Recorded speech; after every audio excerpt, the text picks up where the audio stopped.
Zindaking's T-tape drip line Swiss Tech from the machine's Evon NSA. High precision forming, fast hole punching, smart inspection, all automated.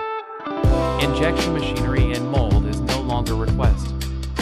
All processing is by extrusion technology. The strip is longitudinally ribbed and features a pressure compensating function.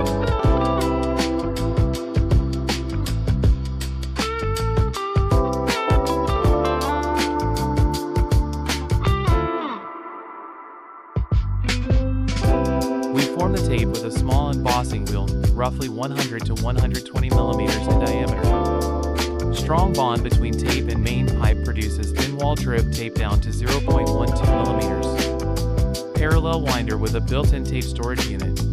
Automatic winder with roll change. Servo-driven traverse for precise layering. It winds, cuts, unloads and changes rolls, all on its own.